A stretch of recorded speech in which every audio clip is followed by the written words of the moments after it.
Poper, I know it's important to talk about the gold medal that didn't happen for Canada this past week. And I know, in fact, our guest on this week's podcast, former coach with the national junior team. So there's a little bit of a teaser. So there's a lot to talk about. But there's something that's on my mind.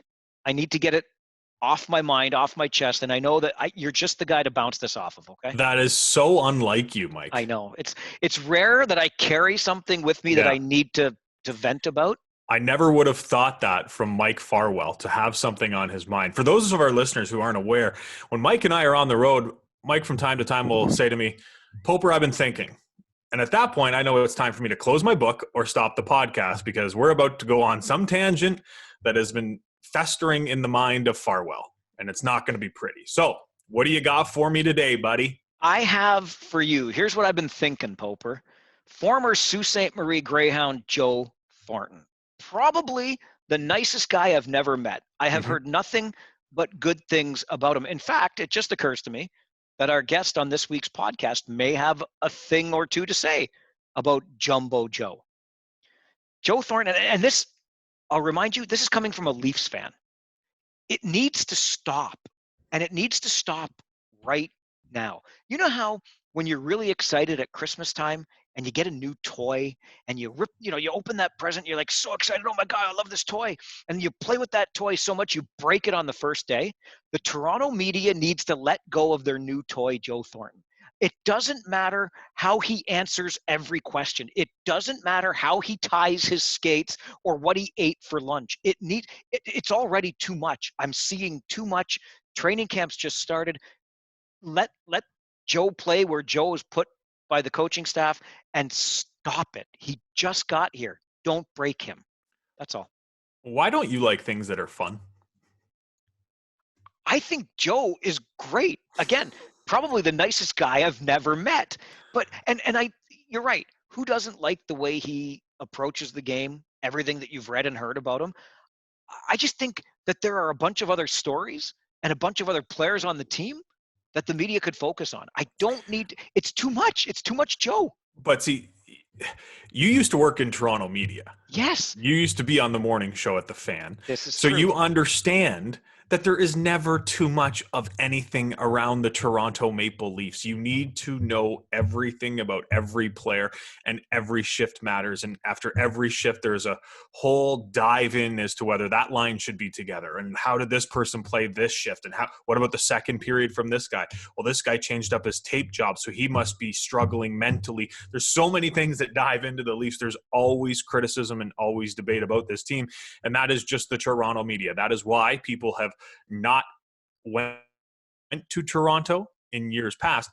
I get it. It's a lot. It is a lot to digest, but there are always, whenever the fan brings up the Leafs, those phones start going off, ratings start going up. There is no such thing as too much Toronto Maple Leafs, for better or for wrong. More times than not, probably for wrong.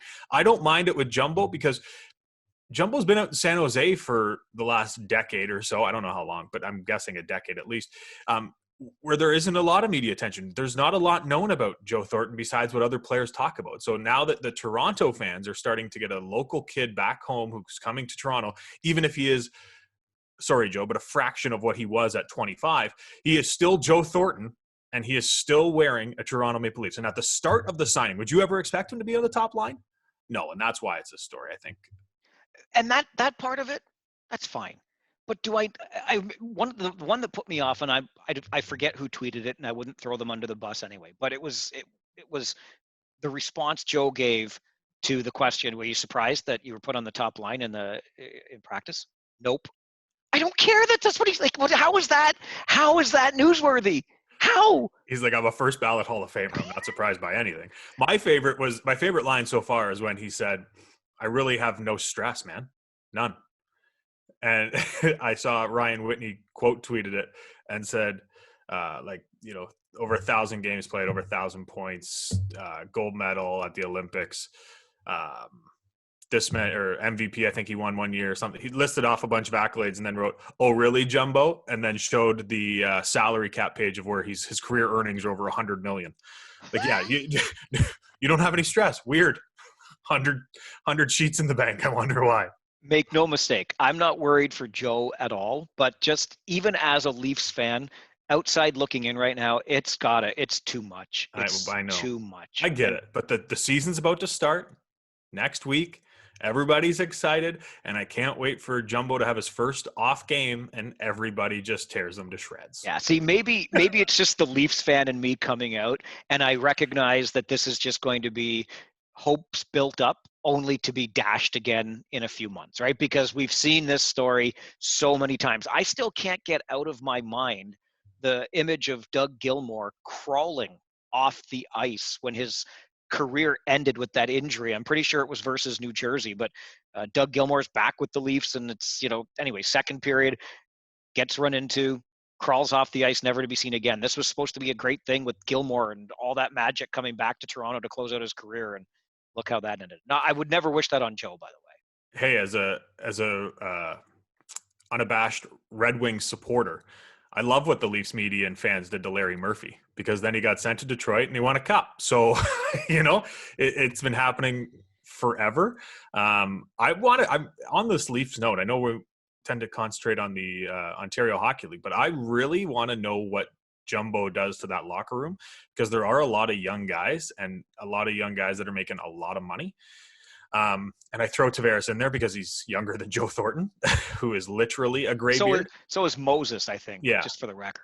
but there is no secret that, and we talked to our guest about him in the locker room, but there is no secret Joe Thornton is not scared to call out anyone at any time in that locker room. Even after, because you think of the saga he went through in San Jose, getting his C stripped from him, then it goes to Marlowe. I can tell you, after that C was stripped from him, he was not shy.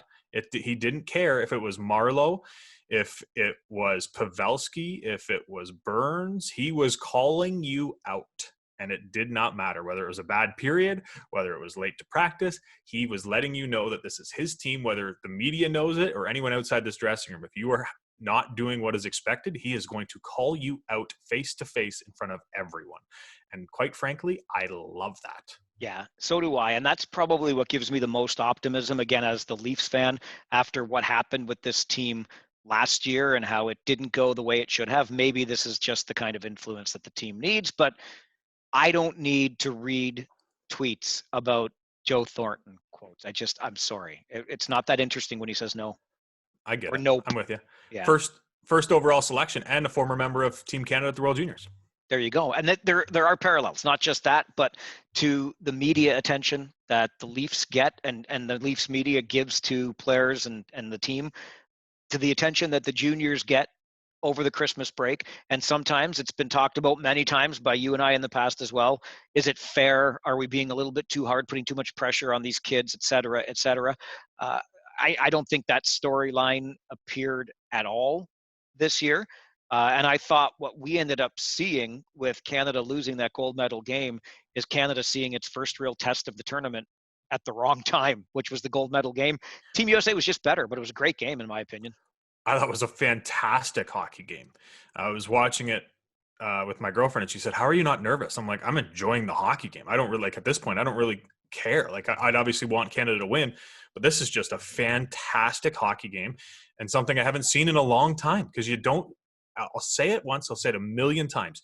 You do not get the same type of hockey game in junior hockey that you watch in the NHL. There's too much money on the line in the NHL. There's too much at risk, where these players are still trying to prove something at the junior game. And the World Junior Hockey Championship is the peak of it. It is outstanding hockey at its peak. And we got an all-timer, in my opinion, last night at the time of this recording. I thought it was a perfect game by the United States.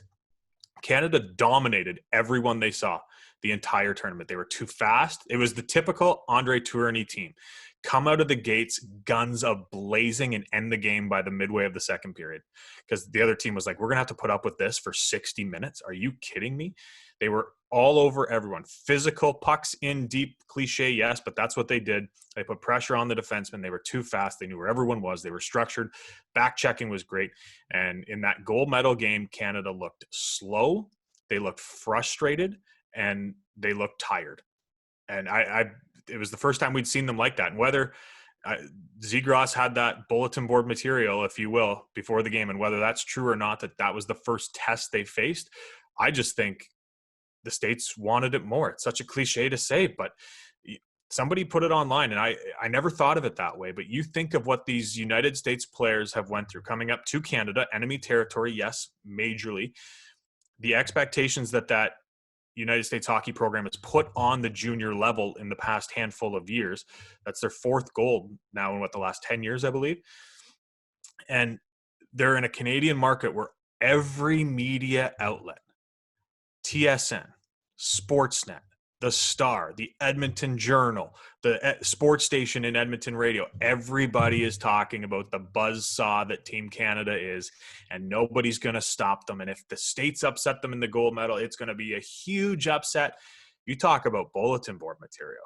How about going through 40 days or whatever it was, listening to all the media talk about Canada this, Canada that, Canada this, Canada that, especially after the States were upset by the Russians in the first game. I thought they had all that going for them, and they put it all into a barrel and brought it all out in the gold medal game. It's interesting you mentioned earlier about not feeling any nerves while you're watching the game, because I didn't either. I found myself, shouting at or reacting to what was happening while watching it a couple of times. But that's just because, as you said, the U.S. played a great game. Quite frankly, it looked like only one team had played the night before, and it wasn't the U.S. They were the better team, in my opinion, from the opening faceoff. But I was invested in the action of the game, but I didn't get that feeling you sometimes get, like, oh, come on, you got to win. It's this important. It's that important. And I wonder if part of that, Chris, is because we know that next year, chances are just as good that Team Canada is going to be in the gold medal game again. And I'm not trying to take away from the rest of the world. I mean, Sweden's been a great story at this tournament for how many years? The U.S. you've already talked about. But we kind of know, like, watching Canada lose gold to the U.S. isn't us watching Canada lose its first chance at gold in the past 10 years or its only chance in the next 10. We know that chances are just as good that they'll be right back there again next year. This is not the end of anything per se, except a run of gold medals. That's all. 100%. I think it makes it that way when you're coming off a gold medal that they just won last year too. Yep. I think the biggest thing, honestly, and I hate to say it, but I think it's the atmosphere.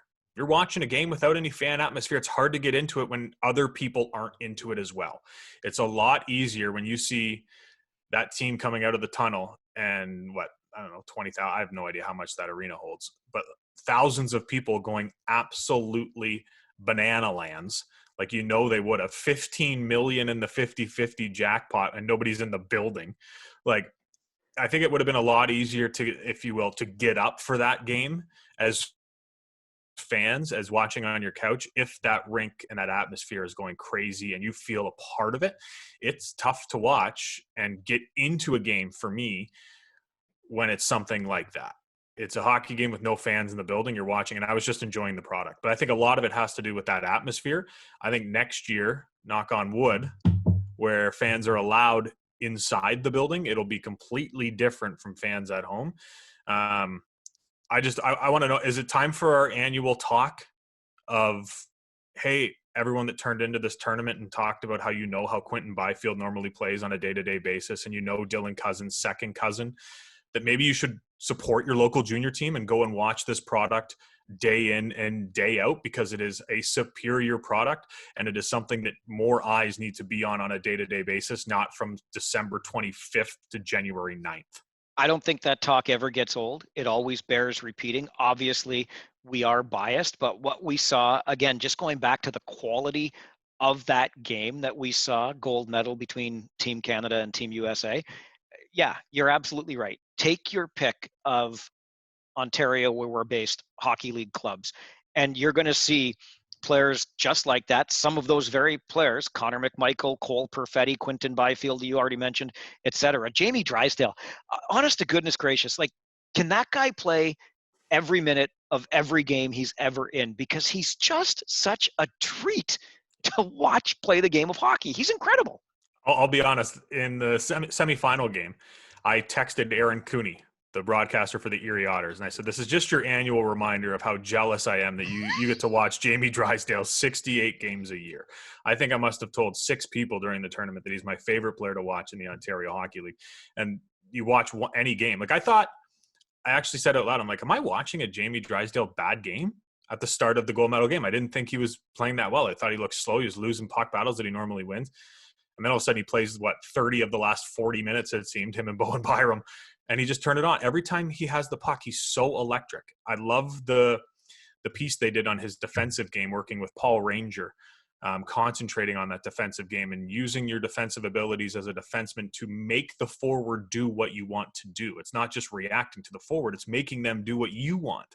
And I just think his game is going to translate so well to the next level. And you see him and Cam Fowler on that Anaheim blue line, and you just shake your head. They're going to be tremendous together. I was just going to say, obviously it remains to be seen how the game translates at the pro level. I'm not concerned about it in any way, but I recall the time we walked into the media room in Kitchener, having just come from Erie, and we ran into a scout and just got chatting a little bit about the last Otters game we had been at. And he said, it's the same thing every time I scout Jamie Drysdale, or every time I watch one of his games. Just at the end of the night, you look down, of course, there's 3 points. Like, yeah. That's what he dominated at the Ontario Hockey, or at the Canadian Hockey League level, and I have no doubt that his future is incredibly bright with Anaheim in the NHL. I wouldn't be surprised if he either followed Cam Fowler's footsteps, jumped right into the league, took a couple of years and became an all-star, or if he went the Ryan Ellis route, where it took him a couple of years, but now Ryan Ellis is talked about as one of the best defensemen in the league because he's used his skills to translate into the NHL. It's not easy, especially for a defenseman, to go to the NHL and be the same type of player, especially at the size of Jamie Drysdale.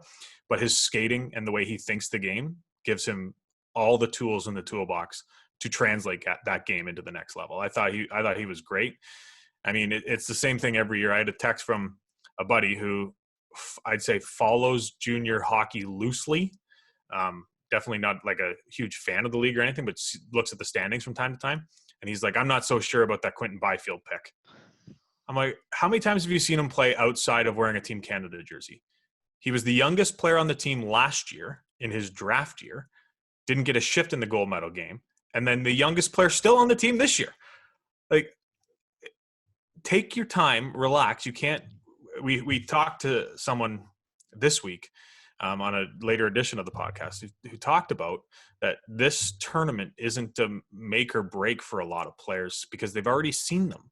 It's more of a pro scout to know, okay, what does this player need to work on in the next step? Does Quinton Byfield have areas to improve? Absolutely. But I think a lot of people that follow the NHL get stuck up on the last 5 years, or even 6 or 7 years we've had, where McDavid gets drafted first overall and comes into the NHL and owns the league.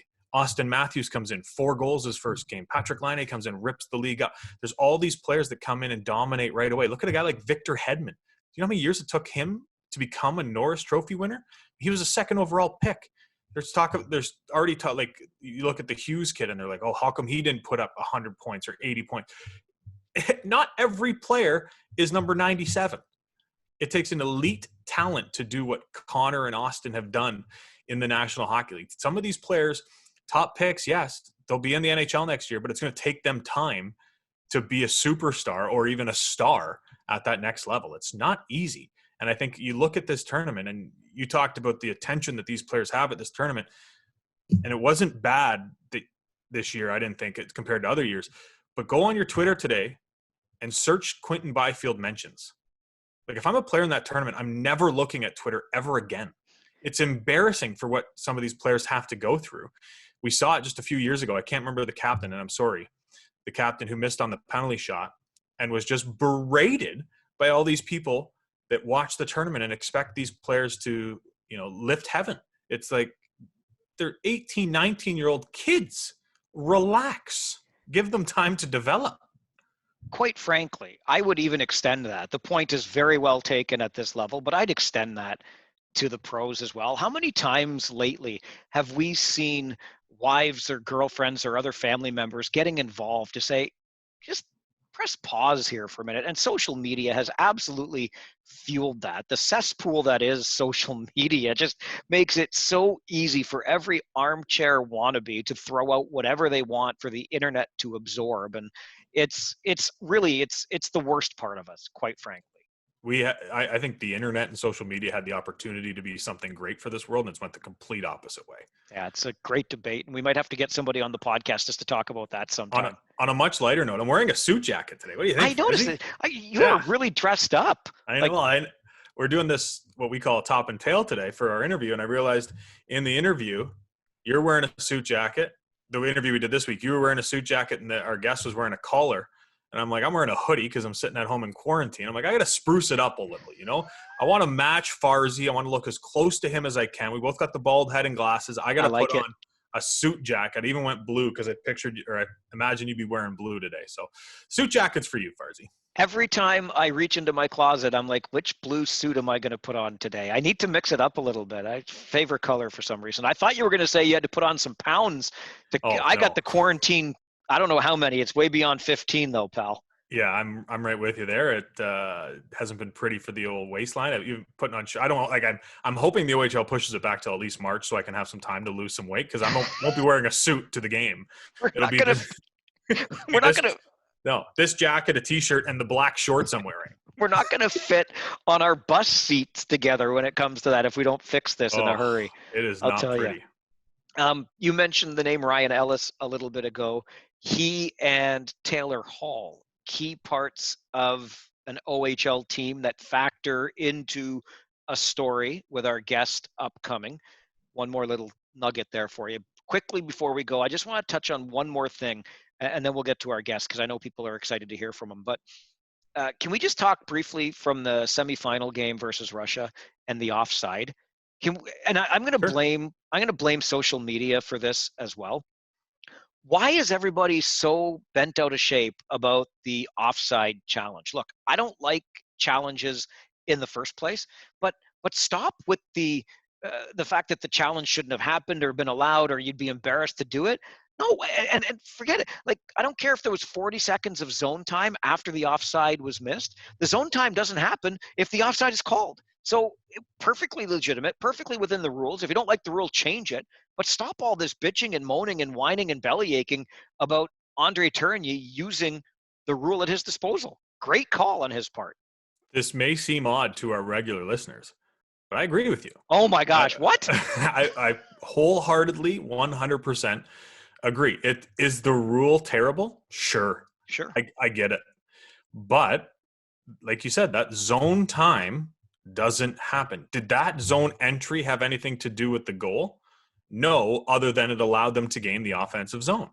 So rules are rules. You have that in the book for video replay. Video coach calls down to Tourigny and says, "Hey, Bear, that's offside, man."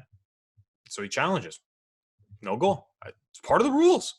That like, it's the same with the NHL and the offside where now your foot can be above the ground. Well, was it a terrible rule before? Probably, but it was the rule. And now you have this rule in IHF where you can go back and look, and it was clearly offside. So the goal comes back. I have no problem with it. I get why people are upset, and I can only imagine if it was a close game and that was Canada getting that call and everybody would have just been up in arms about it.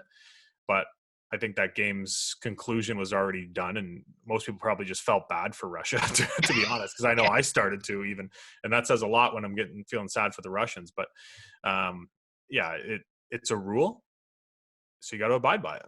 I have no problem with it. You mentioned Bear. That's the nickname for Andre Tourigny. Oh, yeah. There's a story about that coming up in this week's podcast with our guest. We have a previous episode with Andre Tourigny where he wouldn't tell us how he got the nickname, but you can check that out on a previous episode. Brian Kilray, Jack Miller, Graham Bonner, who's a great triumph to tragedy, back to successful life story, used to play for the Sioux Greyhounds. All of those episodes, well, if you're here, you probably know that. But subscribe, give us a like, give us a review, send us an email, farwellandpope@gmail.com, and I'll just shut up from here and let you tee up, Poper, our guest for this week. I'm just going to say on that email or on Twitter or however you contact us, if you want to hear from somebody around the league you think would be a good guest on this podcast, let us know. We're always open to suggestions. Oh, and good point on Twitter, real quick. We are part of Yeah. the cesspool of social media. So at Farwell_OHL or at _Chris Pope. Nailed it. Why is our guest this week's Twitter handle Regal? Do you know? I don't. You don't. We should have asked him.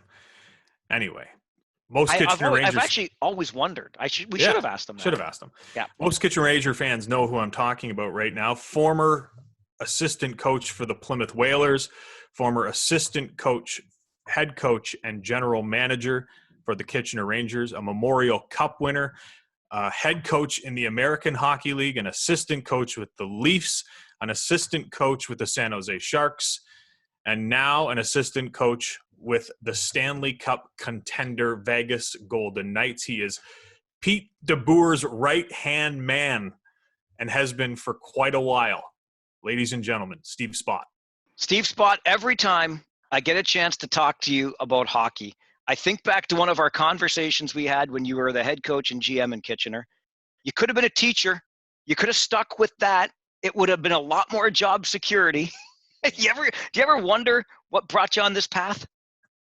Well, it's interesting. I'm going to jump in a vehicle tomorrow and drive 3.5 days with a dog to Las Vegas. And I'm wondering right now, when teachers are at the same time, I give a lot of credit to the teachers for what they're dealing with right now. But yeah, sometimes, Mike, I recognize that, there are some challenges with job security at this level, but at the same time, we're very fortunate to do what we do. And it's been a good path. It's been a great run through junior hockey, the American Hockey League, and now the National Hockey League. But, and I'm sure we'll talk about it shortly. Nothing will top my experiences in Kitchener. That's one for the ages for me.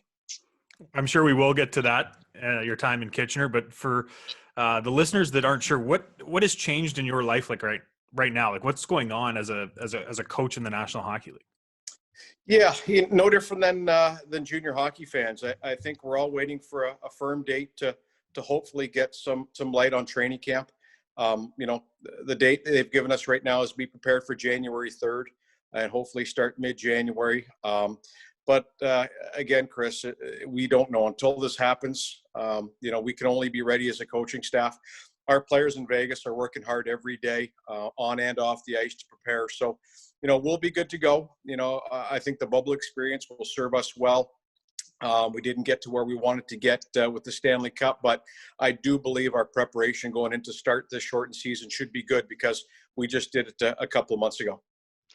You talk, Steve, about that time in Kitchener as being a highlight, and obviously Rangers fans know it well and remember the era and are happy to hear that sort of thing. But as I was thinking back on having this conversation tonight, I'm thinking about Steve Spott and Pete DeBoer from Plymouth, where you had success, over to Kitchener. That's about as much of a junior hockey coup as I can recall, certainly in my career. What was that transition like coming from Plymouth to a conference rival in Kitchener? Well, we knew our time in Plymouth was up. We were pretty sure that Pete Carmanis, our owner at the time, the owner of the Carolina Hurricanes, was probably going to go in a different direction. So we were pretty sure we might be looking for new opportunities. And I remember we were on a golf course, shockingly, Peter and I in Michigan. And when he received a call saying that Ted Scarf would like to meet with him in London, Ontario, and maybe meet halfway. And Pete met with Ted Scarf, I believe Mike Mower at the time, Steve Biankowski, and came back to Plymouth saying that we may have an opportunity to go over and take over the Kitchener Rangers. And when you're in junior hockey, there's certain jobs that obviously excite you. And, for us coming back as Canadian-born, people, our families, it was a dream job at that time. And obviously, one that is a dear chapter in both of our lives. It seemed like after that, Plymouth and Kitchener faced off every playoffs.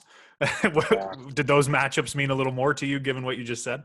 Well, it did, because I had family in Plymouth. My nephew, Stephen Weiss, was playing for the Plymouth Whalers, and we had drafted Stephen in the first round. I assured my sister and brother-in-law that we would look after their son for 4 years in Plymouth, and a year later I took off for Kitchener. So that didn't bode well at the dinner table, I can tell you. But, those were heated rivalries, and I can still remember Peter Kanko scoring some big goals in Plymouth, and Derek Roy, obviously, with that group in 03. And we had some great rivalries over the years. Obviously, with Mike Vellucci, did a tremendous job taking over for Plymouth as a coach and general manager. So heated rivalries and great hockey, I think, for both cities at that time. That rivalry and the 2003 Memorial Cup run with the Kitchener Rangers.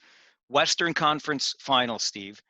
You lose Game 5 at home. You got to go down to Plymouth for Game 6. Now, fans tell me to this day that they knew if you won Game 6 on the road, you'd come back home. And, I mean, hindsight, whatever. Or the fans just remember it that way. But they thought it's guaranteed in Game 7. And certainly you took care of business after that, and there was no real challenge on the way to the Memorial Cup.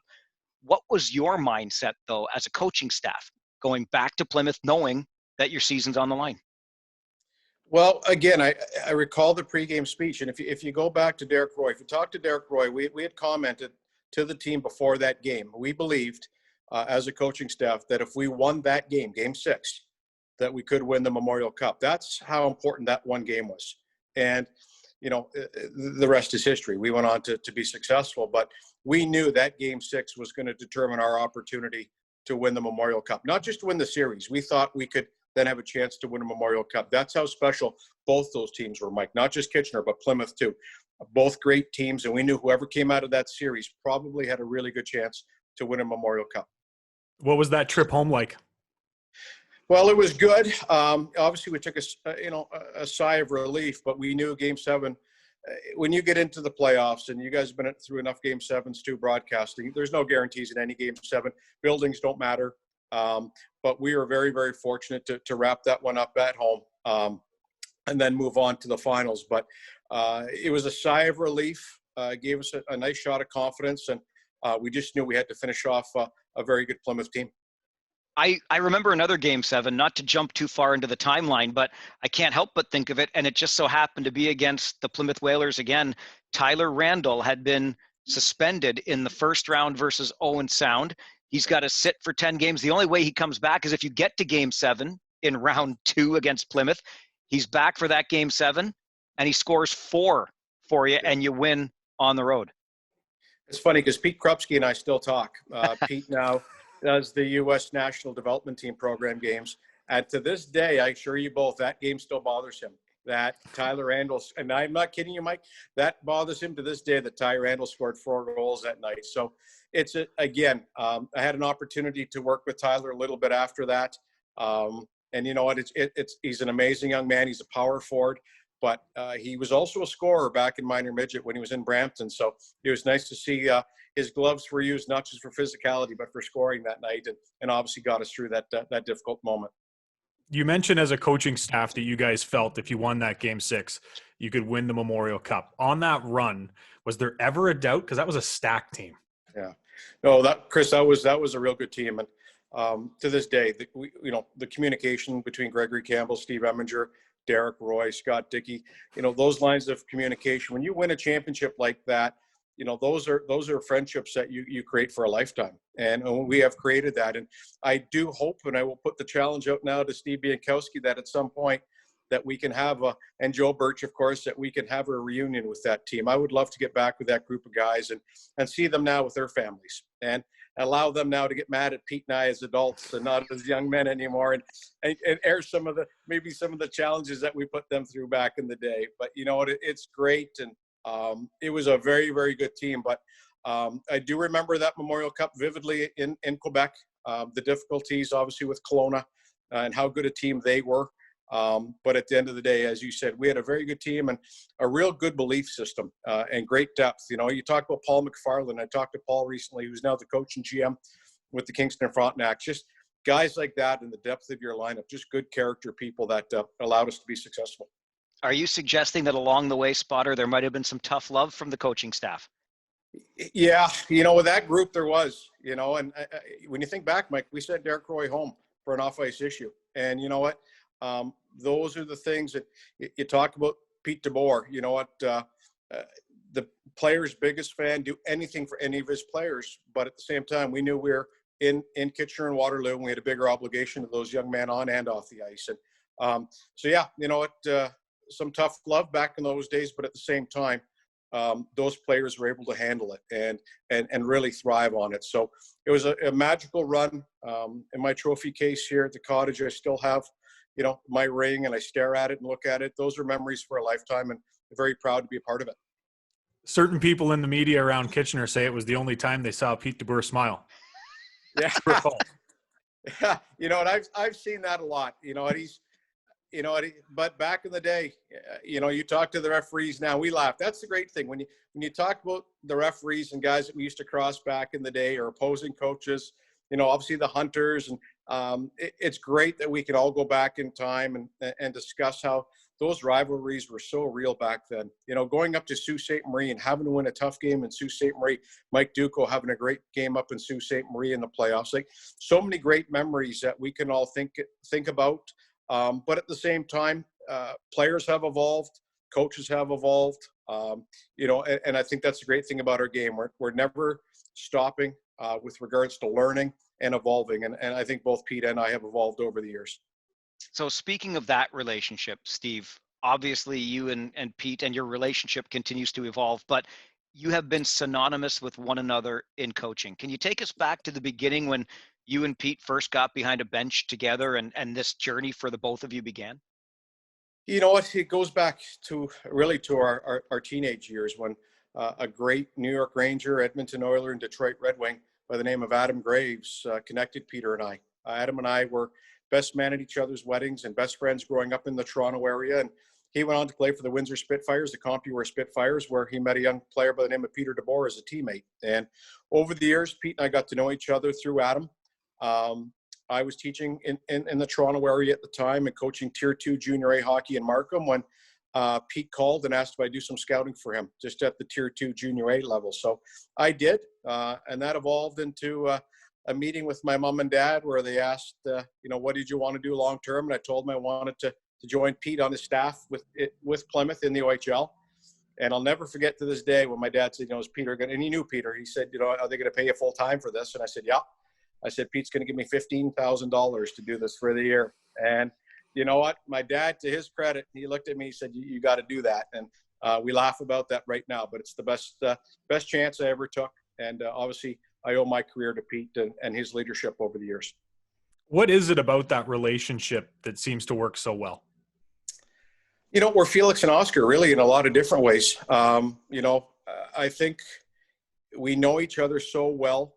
I think, trust in any relationship is the most important thing. And I think, for me, I'm a very detailed person. I'd like to think that I'm, very detailed when it comes to, Pete and I talking about the game, the systems of the game. So I think maybe I take some of that off of him. And again, it's having a conduit between his office and the dressing room. And I think I take a lot of pride in the messaging from Pete to the players, where sometimes it's not always a great message, but my job is to make sure that they understand what Pete's trying to portray or get across. So I think the one thing I've taken a lot of pride in is the messaging from Pete's office into the dressing room and my relationship with the players to make sure that, at the end of the day, they recognize that we're all in this together and his message is for the best of the hockey club. What was it like, Steve, in those years in Kitchener after Pete had left to go to Florida and you were the head coach and general manager without the guy that you'd worked a bench with for so long? Did you take any of what you had learned with him and adopt it to your own style?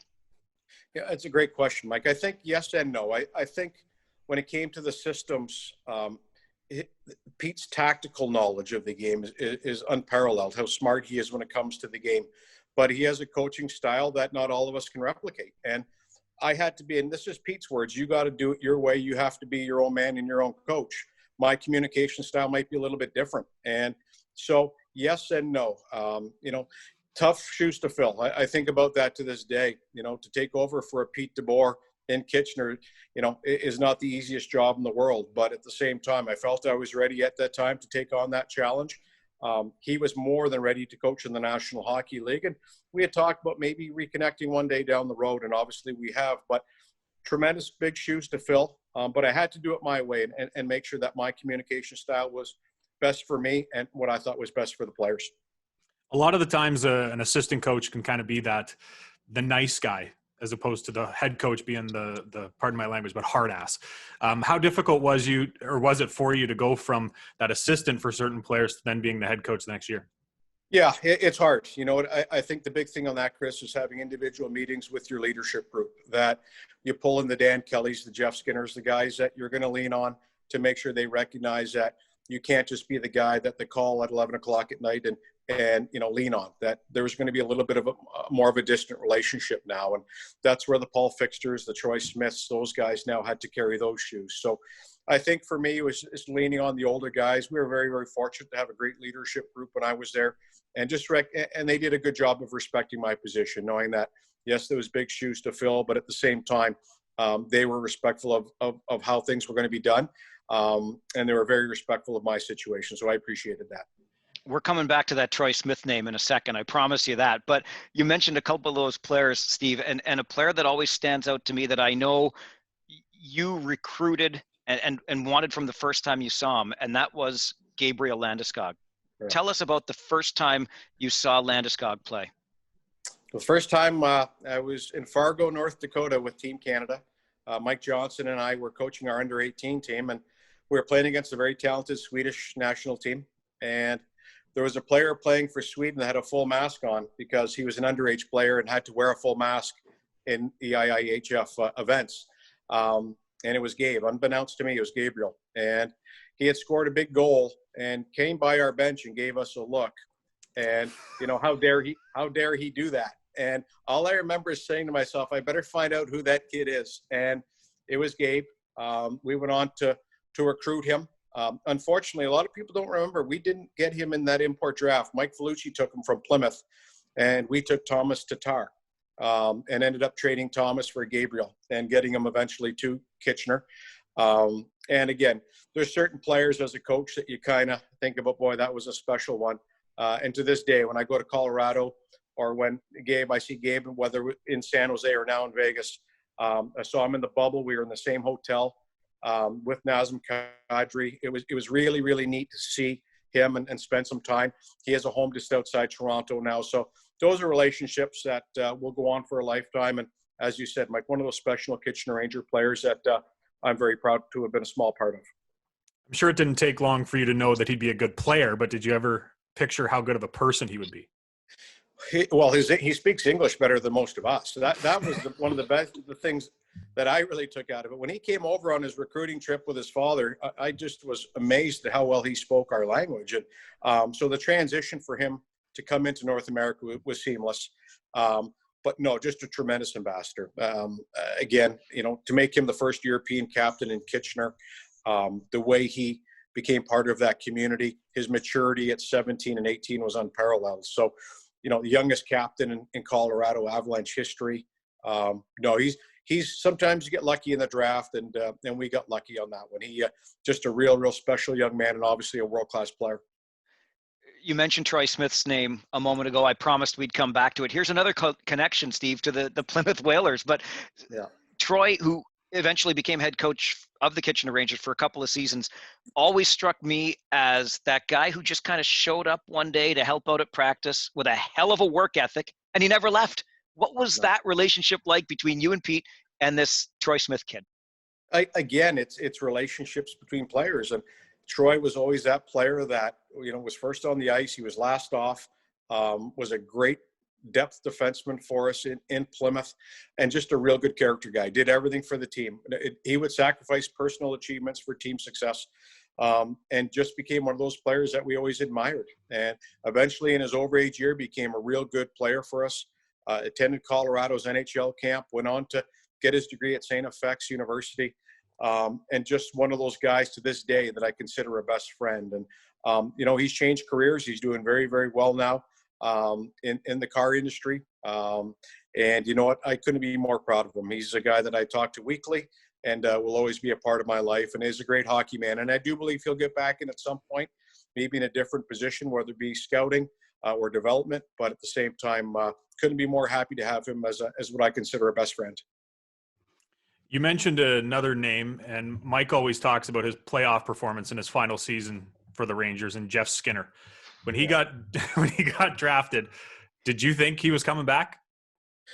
Listen, there's a couple things. You go back as a coach or a general manager, and you think, boy, I would have done things different back then. And I remember we were playing. We had lost a heartbreaking series to Windsor, and we had a line with Skinner, Landeskog, and Jeremy Moran.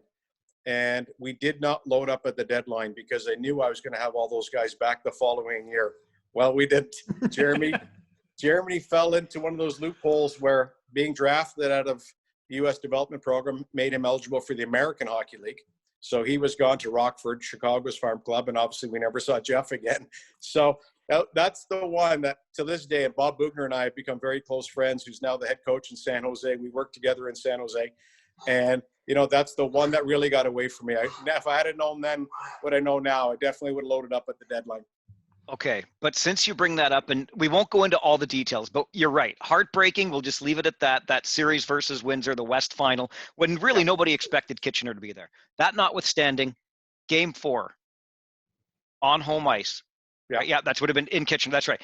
And you told me years after the fact, a line change, you didn't get Dan Kelly on the ice when you wanted to. 100%, yeah.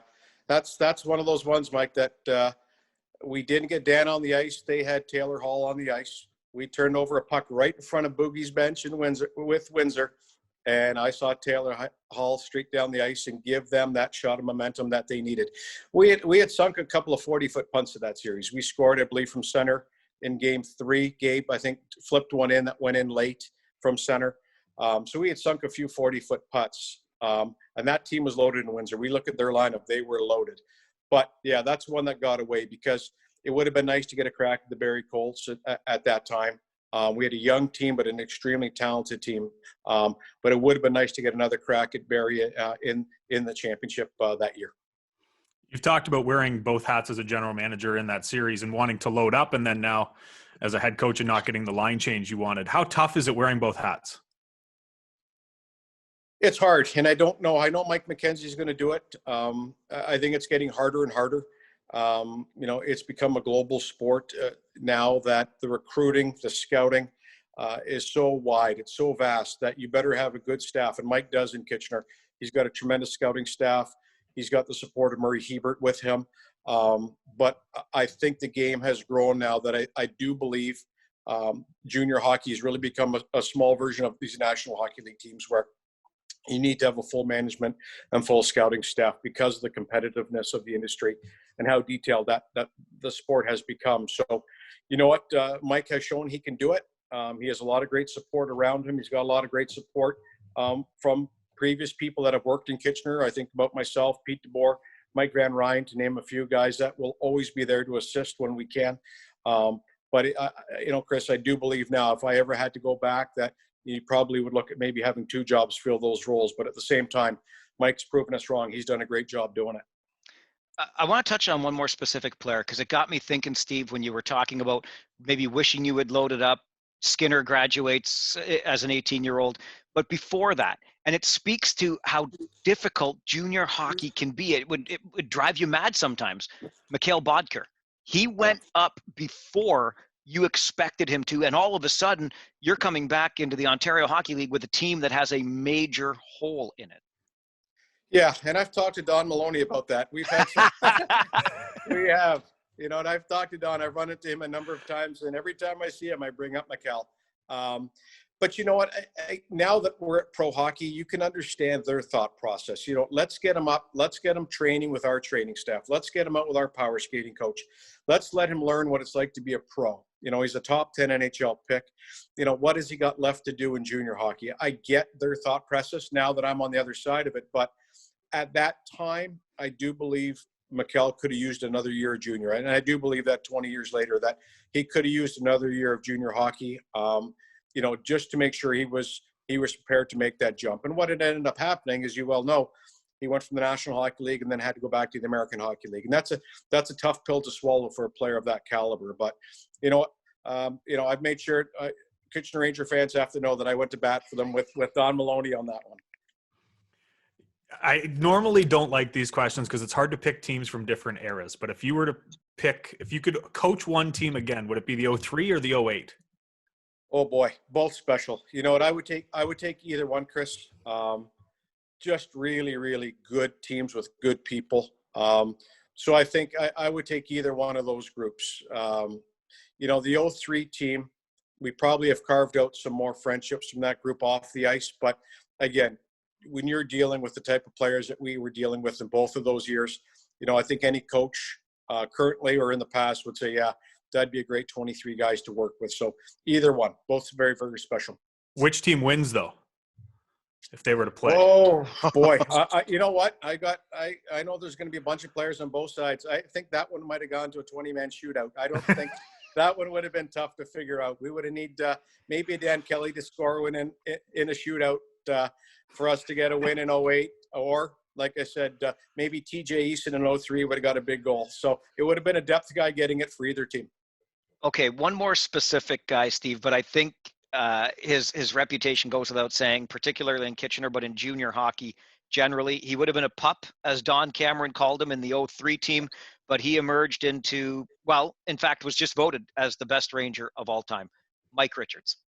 Yeah, you know what? And Pete and I followed that. I think it's important that junior hockey fans know that we were following that poll because we really wanted to see how that was going to play out. And it's such a storybook franchise that I can't imagine going through and having to pick one player out of all of the alumni that have come through the odd. But very, very fitting. When you think about the amount of rings, I talked about the one Memorial Cup ring that I stare at. When you think about his career with Memorial Cups, World Juniors, OHL Championships, a Calder Cup, an Olympic Stanley Cup, or an Olympic, 2 Stanley Cups, like he's done it all. So I think, very, very fitting, not just for Kitchener, but his pro career, what he's done on the international stage. Just a tremendous ambassador of our team. And it was great seeing him. We didn't see him a ton in Philadelphia, but then we got to see him quite a bit in LA. And again, always getting that little smile in warm up or getting that little smile in pregame skate. Those little smiles or nods speak 1,000 words. I reached out to a former player of yours trying to get some dirt ahead of this interview. I won't name him, but he did you a favor and didn't tell me much. But everyone knows you're a bit of a prankster. Do those pranks continue nowadays? You know what? Not the same. I haven't canceled any Memorial Cups, I can tell you that. Can we get that story? That one got me in a little bit of hot water. Has Biankowski forgiven you yet? That's still one in 08 that got me in a lot of trouble, and I'll never forget doing that. But no, that one may have topped all of it. But no, again, I think we've all got our personalities. And I think part of my job, being around Pete, being around, our coaching staff is at the right time at this level. Obviously, it's a little bit different than in junior, is making sure when you can lighten things up that you do. And I think the players appreciate that. The best thing I can say, Chris, is a regular season game in the National Hockey League is like a game, a final game of a Memorial Cup. That's how much pressure is on every night at this level. So it's a little bit different, but at the same time, when you can get a laugh, I definitely make sure that I can get a dig in here, a dig in there. Real quick, just on the heels of that, at your peak, were you a better pranker than Flower, or does he have you beat? No, Flower's good. I've seen some of his. He's world class. He's not only a Hall of Fame goaltender, he's a Hall of Fame prankster. So no, he's the real deal. So I'm not even going to go near him. And these guys have unlimited budgets. So there's certain guys that you can mess with, and Flower in that group of guys is not one that I'll ever cross. Steve, when you consider now where you're at, you talk about that Memorial Cup ring that you've got and you look at, but there's obviously a reason you do what you do. Chris and I know firsthand how competitive you are. What does the Stanley Cup mean and the pursuit of that goal? It's everything. The sacrifice, the family sacrifice, it's a lot, Mike. I think that's what you're driven to do now. Like when you go down to the Hockey Hall of Fame in downtown Toronto and you see your family name on a Memorial Cup, you take a ton of pride in that, and your family does, and your children, your grandchildren will be able to recognize it one day. But now it's all about the Stanley Cup, and Pete and I have been fortunate to work with great teams. Again, another great team in Vegas. So that's what drives us. We've been doing this a long time now, but we still have the exuberance that we had when we were in our early and mid 20s to win this thing. And that's the energy we bring to the rink every day. And our players, I think our players recognize that. They know how much we, put forth, as does all of our staff. But that's what drives us now. We really, really want to make sure that we can do everything in our power to bring a Stanley Cup to Las Vegas. One of your former players just signed in Toronto, Joe Thornton. Yeah. What did he mean to that team as part of that coaching staff? We talked about Mike Richards, guys. Joe Thornton is in that class of people. He's in that class of player. That Joe is a guy that is a surrogate coach. He's last of a dying breed when it comes to communication in the locker room. Sheldon Keefe called me last week when I was in Vegas to ask me about Jumbo. And we had a candid conversation about that. He's going to drive his players on in practice. He's going to drive his players on the bench in games. He's a very vocal, passionate player. History speaks for itself. He's a first ballot Hall of Famer.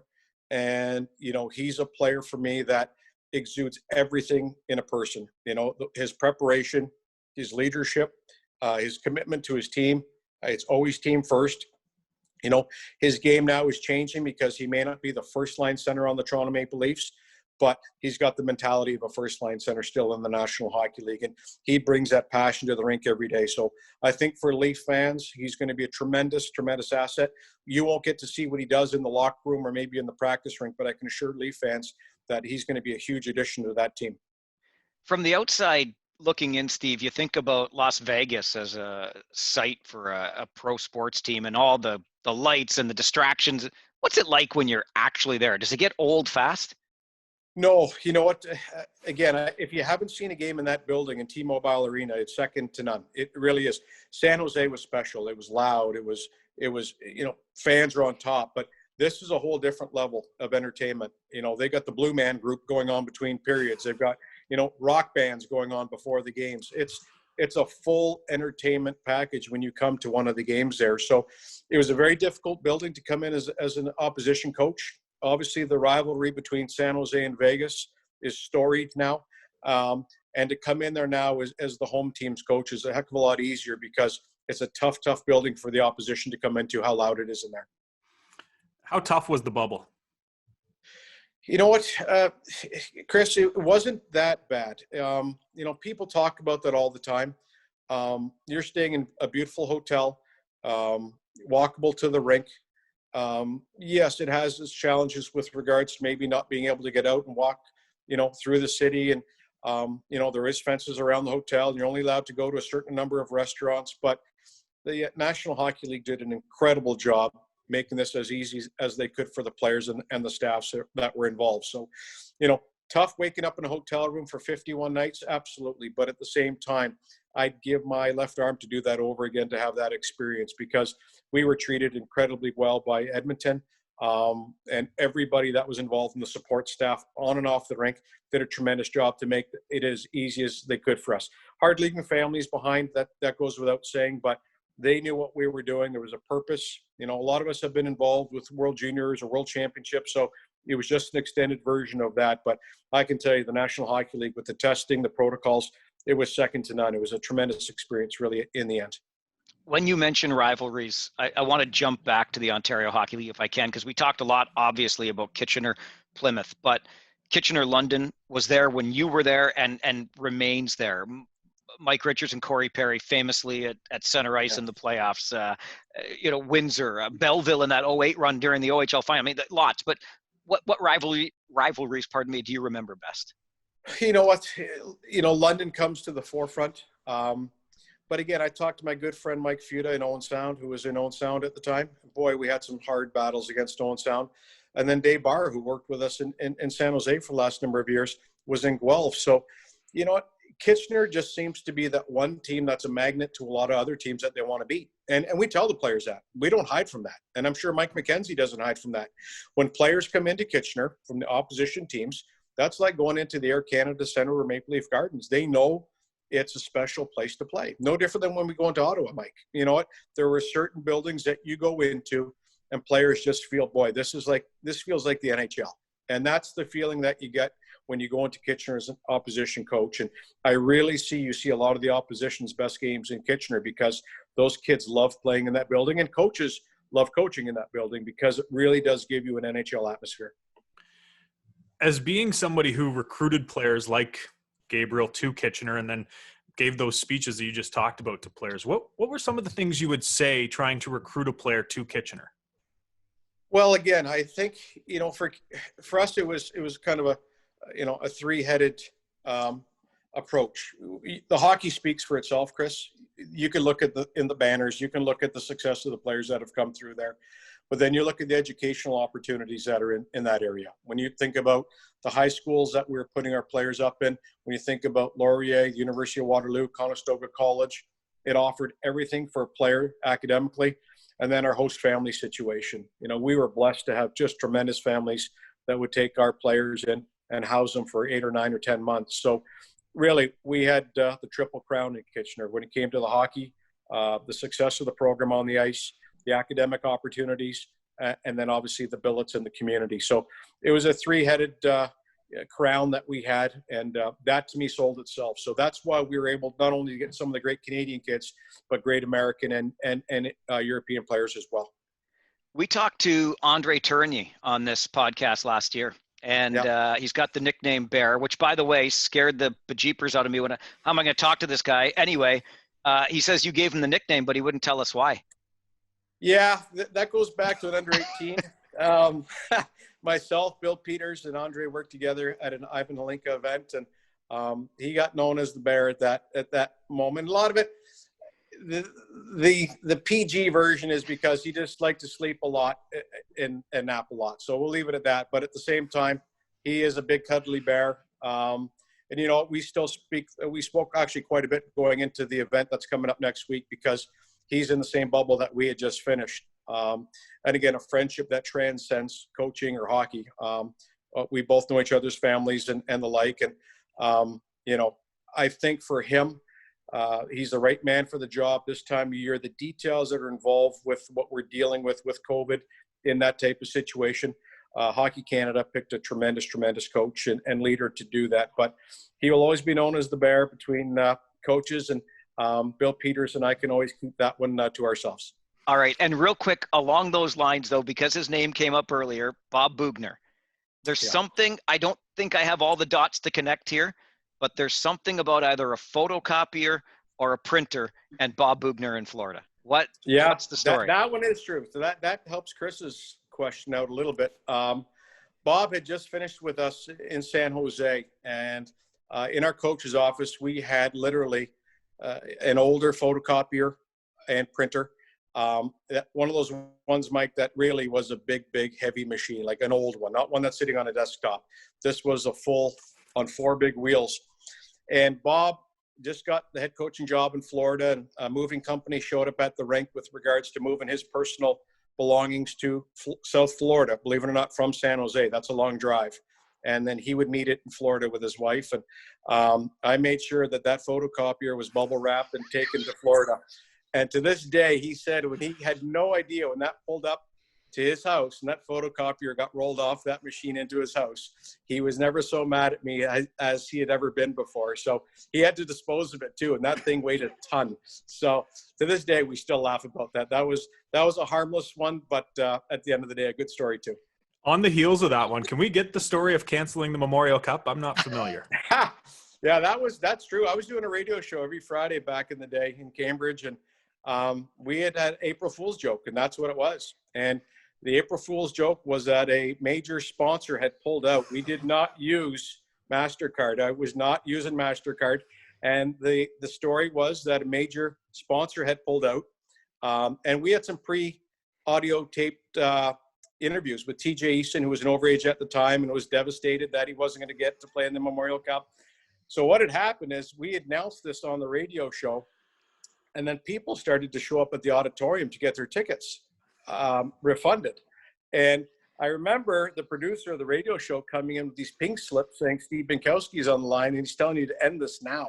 And so that was one of those ones that was it still to this day. It was a lot of fun. Pete DeBoer was a part of it, so I made sure that I had certain people involved. But it was great. Just some people that were not involved did not find it very funny when people started to show up at the odd for ticket refunds. Spotter, I was working at another radio station and people were calling me about this.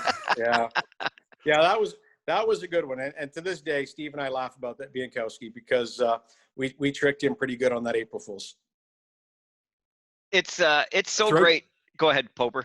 Sorry, I just have one last one. I know we got to get going here, but just the last couple of years have been the first years of Kitchener Rangers hockey without Don Cameron. You rode that bus quite a while with Cammy. Yeah. What was your relationship like with him? You know what? Again, I heard Mike talk about him and using the word pups. You know what? It's when you're young coaches going through that, there's certain guys that had effects on your career, were father figures or mentors, and that was Don. You know, he was a mentor to all of us because of what he had seen, the players he had been involved with, the coaches that he had been involved with, and he was always a guy that you could have a beer with and get his opinion. And he never, ever, ever was overbearing. If you asked his opinion, he would give it to you. But again, I at the end of the day, you know, the media has a job to do, but his heart was always in the Kitchener Ranger dressing room. That's where he belonged. That's who he was rooting for. He was obviously a Hall of Fame broadcaster, but at the same time was a mentor, I think, to Pete and I when we were there, because he was just that father figure that you can lean on when you're maybe looking for a different opinion. And just a great, great man, and obviously a tremendous loss to the community. You touch on something, Steve, that has always been something I've respected about you, and I'm not trying to blow smoke here, but your relationship, like you just mentioned that Don's job, he had a job to do with the media. The media has a job to do. Yeah.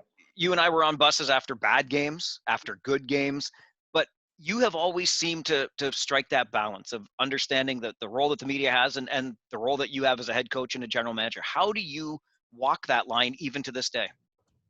You know what? Again, I think it comes with, you know, with experience. You know, again, watching back in the day how Pete handled the media, and just understanding that it's very easy to stand up there after a 7-2 win in Kitchener, you know, but you still have to stand up there when you lose 7-2 in Kitchener, and you have to answer the question. So, again, I think it's being honest. It's not sugarcoating things. And again, it's never putting your players in a bad light or a bad spot, but recognizing that there's people that pay money to come and watch your team play, and hard-earned money, and just making sure that they recognize this as a head coach and a general manager, that you recognize that and you do everything that you could do in your power to make sure that the team put forth an effort every night. You're not going to win every night, but I don't think it's asking too much for your team to put forth an effort. So I always recognize that about the media, and obviously being around, you know, the likes of Peter DeBoer and Mike Johnson and guys that went on to be NHL head coaches. It's just learning to see how they handle the media and trying to take cues from that. You mentioned having a job to do. I don't think hopping on a Zoom call for a podcast is part of the assistant coach for the Vegas Golden Knights, but we appreciate it, Spotter. No, you know what? Again, anything for you guys. It's I think once you get to this level, you're very, very fortunate. And but I can tell you guys both that we're always on the OHL website. We're always looking at Twitter and seeing what's going on with junior hockey, because it does hold near and dear to our hearts, and we continue to follow it.